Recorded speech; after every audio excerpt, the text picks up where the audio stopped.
이제는 국산 임플란트도 나온 지 20년이 넘었고 네. 성공률도 외산 임플란트와 거의 동일하게 잘 따라가고 있기 때문에 국산 임플란트도 이제 신뢰하시고 편안한 마음으로 네. 시술을 하셔도 되지 않을까 싶고요. 여러분 안녕하세요. 경제한방입니다. 이 없으면 잇몸으로 산다고 했었나요? 요즘은 이 없으면 임플란트로 사는 시대가 됐습니다. 자, 임플란트라는 게 뭐 기능적인 측면, 심미적인 측면 여러 가지 면에서 좋은 건 맞는데 항상 고민스러운 거는 가격이죠. 이 가격대가 전부 다 비싸면 그래도 상관없는데 워낙 천차만별이다 보니 어느 가격대를 택해야 경제적이고 합리적인 건지 고민스러우실 겁니다. 그래서 저희 경제한방에 아주 특별한 게스트를 모셨습니다. 보철과 전문의 정재욱 원장 나오셨습니다. 네, 원장님 어서 오세요.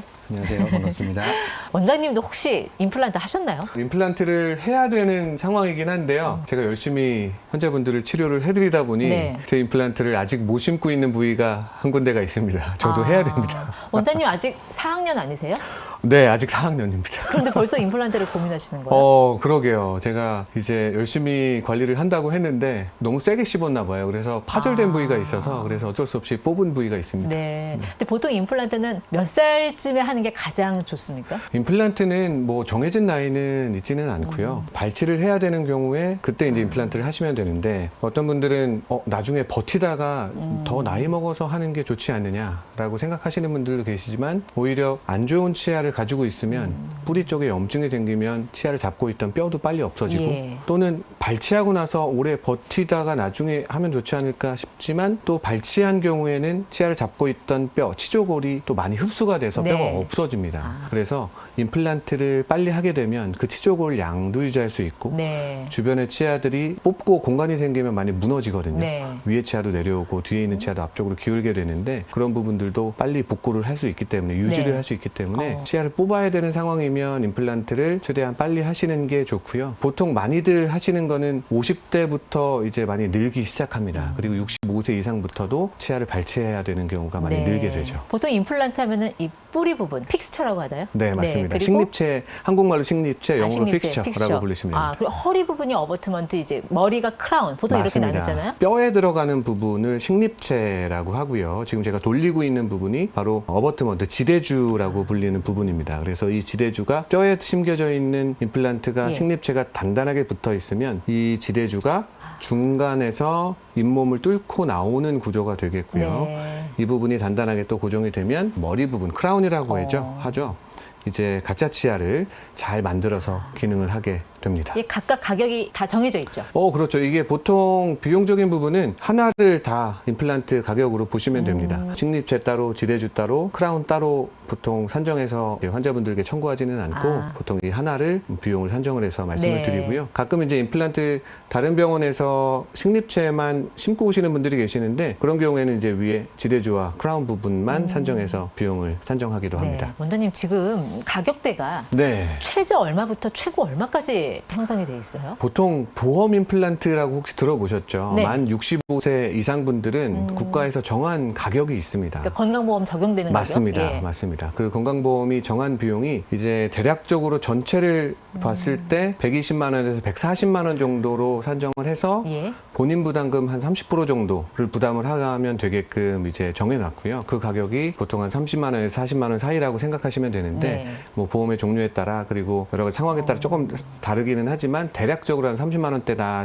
생각하시면 됩니다. 30만 원대라는 게 임플란트 하나. 그렇죠. 본인 부담금이. 그렇지만 본인 부담금. 공단 금액하고 같이 합치면 보통 한 120만 원에서 140만 원 정도로 생각하시면 되는데 이것은 나라에서 정한 기준이고요. 예. 또 비보험 진료, 비보험으로 임플란트를 할 때는 또 병원에서 정한 수가대로 공급을 하게 되니 네. 대학병원처럼 또는 고가의 임플란트 시술을 하시는 병원들은 개당 200만 원, 때로는 대학병원에서 300만 원 이상 네. 하기도 하지만 또 임플란트 위주로 하는 병원들이 있거든요. 그래서 임플란트를 많이 하는 병원에서는 약간 규모의 경제가 적용이 되기 때문에 네. 환자분들께 조금 더 많은 혜택을 드리려고 하는 거고요. 보통 틀니를 쓰시거나 뭔가 다른 브릿지를 하거나 그래야 되는 상황을 좋은 임플란트를 또 제공을 많이 하려는 병원들이 또 많이 있거든요. 그런 병원에서는 또 수가가 또 낮은 네. 편이기도 합니다. 그래서 거의 보험 진료비, 본인 부담금에 산정한 부분만 부담을 하더라도 임플란트를 할 수 있는 병원들이 실제로 좀 있고, 이제 동네 치과처럼 좀 작은 병원에서는 임플란트를 현실적으로 많이 할 수는 없기 네. 때문에 그래도 공단에서 정한, 나라에서 정한 100만 원 언저리의 비용이 보통 지금 현재 우리나라에서 포진되어 있는 것 같습니다.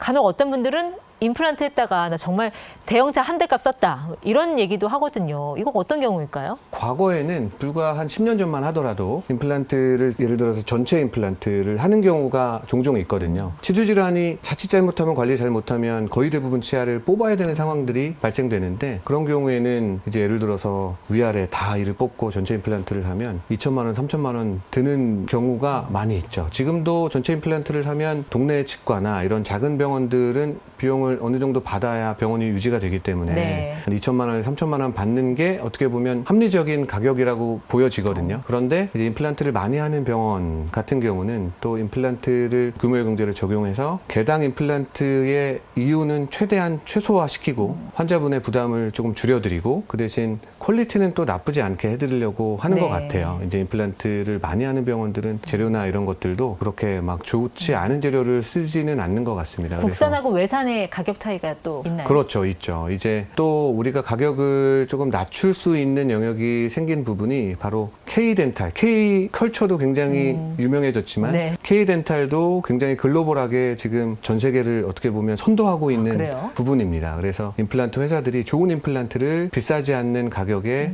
치과 의사분들한테 이제 공급을 하기 시작한 지 꽤 됐고요. 네. 그래서 재료값도 어느 정도 절감하되 그 임플란트가 결코 외산에 비해서 이제는 뒤처지지 않는 것 같습니다. 근데 저는 국내 임플란트 회사 하면 오스템 임플란트밖에 안 떠오르는데 네, 잘하는 데가 맞습니다. 많이 있어요? 오스템 그리고 뭐 덴티움, 메가젠 엄청 많이 있어요. 뭐 지금 제가 말을 안 해서 네. 섭섭한 회사들이 굉장히 많을 텐데 네. 그런 유수한 기업들이 굉장히 많이 있고요. 그 중에서 이제 하고 싶은 임플란트를 선정하면 되는데, 그런 임플란트들을 모아놨을 때 생존율 얼마나 오래 쓰느냐를 봤을 때 외산 임플란트와 국산 임플란트 다 10년 생존율이 90%가 넘고 이 10년 생존율도 네. 80%가 넘습니다. 거의 대부분.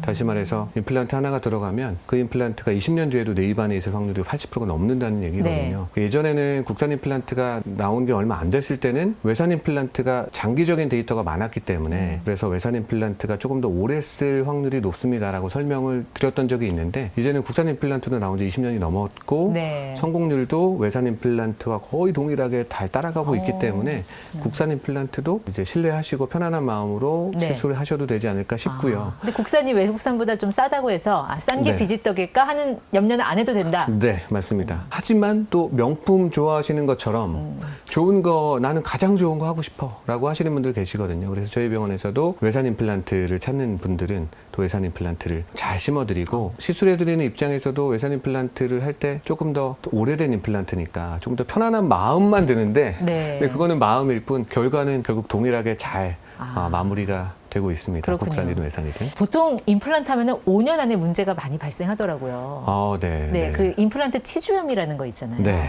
임플란트 주위염이라고도 하고. 맞습니다. 네. 잘 알고 계시네요. 네. 그거 어떻게 하면은 후유증 없이 극복할 수 있어요? 치아를 발치하게 되거나 치아가 흔들거려서 망가지게 되는 보통 치주염이라고 하죠. 치아를 잡고 있는 잇몸과 뼈가 없어지는, 염증이 생겨서 없어져서 흔들거려서 뽑게 되는 게 이제 치주염이라고 하는데 네. 그 치주 질환이 동일하게 임플란트에도 발생을 합니다. 임플란트를 붙잡고 있는 것도 결국에는 위에는 잇몸과 그 밑에 결국에 단단하게 붙잡고 있는 뼈가 있죠. 치조골이 있는데 그 뼈와 잇몸에 염증이 생기는 거를 임플란트 주위염이라고 네. 합니다. 그 임플란트 주위염이 생기는 원인의 거의 대부분은 세균이 고여서 발생하게 됩니다. 내가 잘 잇몸 관리를 못하고 네. 치태 관리를 잘 못하게 되면 세균들이 고여 있으면 그 고여 있는 세균들이 결국에는 임플란트 주변에 염증을 일으키거든요. 결국 양치질의 문제인 건가요? 맞습니다. 그래서 우리가 세균 관리만 잘 하게 되면 그러면 염증이 결국에는 잘 발생 안 하게 네. 되고요. 흐르는 공간, 소위 흐르는 물에는 좋은 세균이 있고 고여있는 물에는 썩게 되잖아요. 동일한 이치입니다. 입안에서도 뭔가 고여있고 뭔가 음식물이 껴있는데 그냥 방치하고 하게 되면 안 좋은 세균, 유해균이라고 하죠. 결국에는 유익균이 줄어들게 되고 유해균, 뭔가 염증을 일으키고 냄새를 만들고 잇몸에 피가 나게 하는 그 유해균이 늘어나게 됩니다. 그래서 순환이 되게끔 해주는 게 굉장히 중요하고, 그거의 핵심이 이제 밥 먹고 양치질 하시는 거 플러스 제가 하나 가지고 왔는데 네. 치간 칫솔이라고 하는 솔처럼 생긴 칫솔이 있습니다. 다들 아실 거예요. 네. 요 치간 칫솔이라고 하는 솔은 치아 옆면을 통과를 할 수가 있는 솔입니다. 그래서 임플란트를 했다고 가정을 하게 네. 되면 이 부분에 이 치간 칫솔이 잘 들어가게 되고 이렇게 넣었다가 뺐다가 하면 보통 이거는 건강한 잇몸의 모형이지만 네. 뼈가 많이 없어지고 그리고 그 부분을 보철물로 대체한 경우에는 이 공간이 커지게 되거든요. 그러니까 칫솔질과 별개로 해야 되는 거예요? 맞습니다. 그래서 칫솔질만 하게 되는 경우에는 네. 그 옆면에 이 칫솔모가 들어가지 않거든요. 그러면 아무리 내가 하루에 4번, 5번 네. 관리를 하더라도 이 치아 옆면은 한 번도 양치질을 안 한 거랑 똑같거든요. 네. 그래서 이 치간 칫솔을 잘 쓰시는 게 임플란트 관리하는데 굉장히 중요한 부분이고요. 이 치간 칫솔을 그래서 몇 번 써야 되느냐? 연구 결과 보면 네. 하루에 한 번만 해도 30% 줄어든다. 치주 질환이. 그리고 하루에 3번 이상 하면 70% 이상 준다라는 네. 최근의 연구 결과도 있습니다. 당연한 거죠. 잘 닦으면 염증이 잘 안 생기는 거니까요. 네. 이 치간 칫솔을 꼭 임플란트를 하신 분들, 그리고 내가 약간 잇몸이 안 좋고 치간 칫솔이 들어갈 만큼 뼈가 좀 내려간 분들은 내 치아도 치간 칫솔을 쓰시는 게 굉장히 중요합니다. 아, 그렇군요. 네. 그 양치질에 뭐 333 원칙 뭐 이런 거 있었잖아요. 네. 그거 지금도 유효해요? 그럼요. 이제 너무 빨리 닦아도 제대로 치태 관리가 안, 결국에는 치태, 이제 세균 덩어리를 제거하는 게 굉장히 중요한데, 잇몸이 좋으신 분들은 어렸을 때 배웠던 회전법이라고 하죠. 위에서 아래로 내리고 아래에서 위로 올리는 회전법으로 충분히 관리가 가능한데, 네. 잇몸이 안 좋으신 분들은 이 칫솔모를 잇몸 부위에 살짝 약간 박는다는 느낌으로 안쪽으로 조금 넣어서 진동을 앞뒤로 흔드시면 마모증이 생기게 되고요. 네. 살짝 위치시킨 상태에서 약간 떠는 느낌으로 치태를 떨구고 돌리는 변형바스법이라고 하는 방법이 네. 가장 이 치태 관리를 잘 할 수 있는, 잇몸이 안 좋으신 분들이 양치질을 할 수 있는 방법이고, 예. 거기에다가 이제 치간 칫솔까지 하시고, 거기에다가 나는 뭔가를 더 하고 싶다라고 하면 시중에서 파는 가글 용액들이 있습니다. 네. 그 가글 용액을 입에 머금고 우물우물 하는 거를 꽤 센 힘으로 압력을 줘서 하게 되면 고여있는 치아 옆면에 있는 것들이 좀 빠져나오게 되고, 네. 세균들이 조금 활성이 억제되기 때문에 또 좋은 효과가 있습니다. 사실 임플란트가 어떻게 보면은 인류가 발명한 여러 가지 발명품 중에 네, 네. 최고의 발명품 중에 하나로 꼽아도 별로 손색이 없잖아요. 그런 것 같습니다. 임플란트가. 네. 네. 근데 이게 스웨덴에서 처음 만들어진 맞습니다. 거죠. 예. 맞아요. 어떻게 이 임플란트라는 걸 발명하게 됐을까요? 임플란트는 이제 브레네막이라고 하는 교수님이 원래 정형외과 의사신데, 뼈가 부러졌을 때 뼈를 고정시키기 위해서 티타늄으로 고정을 얻고, 시간이 지난 후에 토끼뼈에서 그 티타늄 조각을 제거하려고 했는데 네. 안 빠지는 거예요. 보통 금속들은 면역 반응이 몸 안에서 일어나기 때문에 보통은 잘 빠지거든요. 그런데 티타늄은 신기하게도 뼈 세포가 잘 붙는 거를 발견한 겁니다. 염증 반응 없이. 그래서 뼈가 단단하게 달라붙어 있는 거를 발견한 이후에 이것을 치아를 빠진 치조골에 한번 심어보면 어떨까 해서 이제 임플란트가 처음 개발이 됐습니다. 아, 그러면 스웨덴이 원조고 네. 우리나라는 한 2000년대부터 상용화가 됐잖아요. 2000년 초반부터 이제 예. 개발이 됐죠. 지금은 네. 가격대가 그래도 많이 낮아진 거죠. 맞습니다. 여러 가지 뭐 규모의 경제를 통해서. 맞습니다. 네. 근데 이제 건강보험을 적용한 경우에는 뭐 뼈 이식이나 상악동 거상술 같은 거 네. 이런 거는 포함이 안 되는 거죠. 맞습니다. 아. 이제 임플란트를 만드는 아까 말씀드렸던 구조가 이렇게 식립체 그리고 지대주, 크라운 이렇게 이제 우리가 구성을 하게 되고 각각의 비용이 이제 발생이 되는데, 어떻게 보면 고리이식을 한다, 뼈 이식을 한다라는 개념은 어떤 개념이냐면 임플란트 주변에 뼈가 모자란 부위에 뼈를 넣게 됩니다. 이제 위쪽에 하는 치조골 이식술이 있겠고, 여기 위에 상악동이 있는 경우에는 그 상악동 부위에 뼈를 잘 넣어서, 상악동은 뼈로 감싸여져 있기 때문에 그 부위에 뼈 이식제를 넣으면 공간이 유지되면 내 뼈로 바뀌거든요. 네. 그래서 내 뼈를 만들기 위한 재료들이 들어갑니다. 그래서 크게는 고리식제와 그리고 그 고리식제를 잘 덮어서 네. 잇몸이 자라 들어오지 못하게 만드는 차폐막이 있습니다. 그 두 가지 재료가 때로는 임플란트 이 식립체보다 훨씬 더 고가예요. 그래서 원래는 대학병원에서도 고리식을 많이 하는 경우에는 100만 원 이상 산정하게 돼 있는데, 지금도 그렇게 하고 있고요. 그런데 현실적으로 그렇게 이제 산정을 이제 로컬 병원에서 하게 되면 비용 부담을 많이 느끼시기 때문에 어떻게 보면 거의 재료값 수준으로 네. 서비스 품목 같은 차원으로 병원에서 시술을 하는 경우가 거의 대부분입니다. 근데 많은 분들이 원가가 얼마인가 그거 궁금해하시던데요. 네, 말씀드려도 될까요? 원가가 이제 고리식제도 국산 제품이 있고요, 외산 제품이 있는데, 외산 제품이 예전에 예전에는 10년 전만 해도 외산 제품 위주로 해야 뼈가 잘 된다라고 생각들을 치과의사들이 많이 했어요. 그래서 보통 가루뼈라든지 콜라겐이 섞여져 있는 블록 형태의 뼈는 그 뼈 재료 값만 봐도 한 10만 원 이상이었습니다. 그리고 차폐막도 10만 원 이상이요. 재료값만 2, 30만 원 정도 드는 경우가 많았고요. 그리고 임플란트도 가격 궁금하실 것 같아서 네. 이 식립체도 원래 정가는 10만 원 정도 한다고 보시면 되고요. 그 위에 보철물 지뢰주하고 크라운 어떻게 보면 기공 과정, 기공소에서 만들어서 오는 거여서 이 머리 부분은 기공 과정까지 포함하면 원래는 10만 원에서 12만 원 정도로 생각하시면 됩니다. 네. 그래서 위아래 합치면 한 20만 원 정도 이제 생각하시면 되는데 이거를 어떻게 보면 많이 임플란트를 하는 병원에서는 어떻게 보면 많이 사면 좀 싸게 살 수 있잖아요. 네. 그래서 가격이 좀 낮아지는 부분은 있습니다. 하지만 크게 차이는 안 난다라고 생각하시면 될 것 이 같습니다. 영상을 치과 의사 선생님들이 싫어하실까요? 네, 제가 그래도 조금 비싸게 얘기하기 때문에 완전 싸게는 말씀 안 드려서 네. 네, 괜찮지 않을까 싶습니다. 우리가 보통 오스템 임플란트 많이 쓰는데 네. 오스템 모델도 뭐 SA, CA, BA 네. 여러 가지더라고요. 아유, 네, 많이 조사해 오셨군요.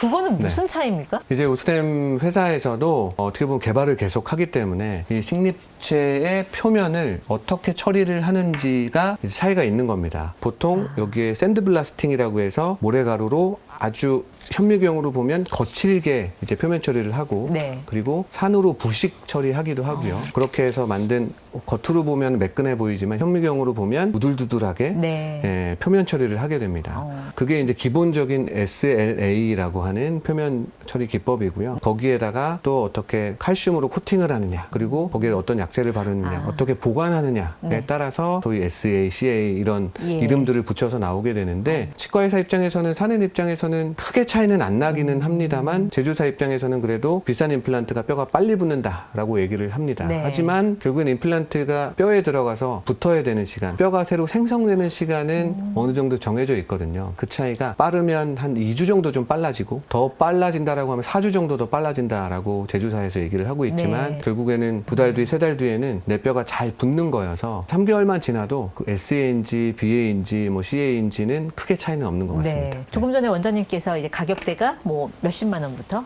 또 네. 몇백만 원까지 네, 차이가 맞습니다. 있다고 하셨는데 네. 그러면 일반인들은 어느 정도의 가격대를 선택하는 게 가장 합리적이다 이런 거 있어요? 보통 이제 공급자 입장에서 어느 정도로 제공하는 게 제일 적절할까를 생각했을 때는 네. 임플란트를 많이 하는 병원에서는 이제 경제 프로니까 이게 제가 이 방송에 나가고 나서 어떤 네. 얘기를 들을지 겁이 납니다만 과감하게 그래도 네. 말씀을 드린다면 최소 60만 원 정도는 그래도 병원이 수가를 받아야 네. 병원이 그래도 건강하게 좋은 것들을 조금 더 많이 환자분들한테 제공할 수 있지 않을까 생각이 되고요. 임플란트를 또 동네 치과에서 하는 경우에는 그래도 80에서 100만 원 정도를 받아야 좀 건강한 병원 그리고 환자분들한테도 좋은 것들을 많이 제공할 수 있지 않을까 네. 생각을 하게 됩니다. 임플란트 교체 주기는 어느 정도일까요? 조금 전에 왜 한 10년 안에도 90% 생존율 말씀하셨잖아요. 네. 그럼 10년까지는 뭐 따로 교체할 필요가 없어 보이네요. 그게 이제 생존율이 확률로 나타나기 때문에 이 방송을 보시는 분들은 나는 1, 2년 만에 망가졌는데 라고 하시는 분들도 계실 네. 거예요. 하지만 치과의사 입장에서는 뭐 100명, 1000명 단위로 봤을 때 그 안에서 임플란트가 그래도 10년 뒤에 거의 90% 이상이 입안에서 잘 기능을 하고 있는데요. 망가지는 원인이 아까 전에 첫 번째로 세균 때문에 망가진다고 말씀드렸고 또 두 번째로 많은 원인이 너무 세게 쉽게 돼서 임플란트가 파절되는 이슈가 있습니다. 그래서 크라운이 깨지거나 임플란트가 파절되거나 했을 때 이제 교체를 하게 되는데 머리 부분이 파절될 때는 다시 본 떠서 새로 만들면 간단하게 해결이 네. 되시고요. 뼈에 들어있는 임플란트가 찢어지거나 파절됐을 때는 그때는 이제 임플란트를 재치료하면 되는데 너무 겁내실 필요가 없는 게 얼마든지 임플란트 뼈 만들면서 다시 할 수 있기 때문에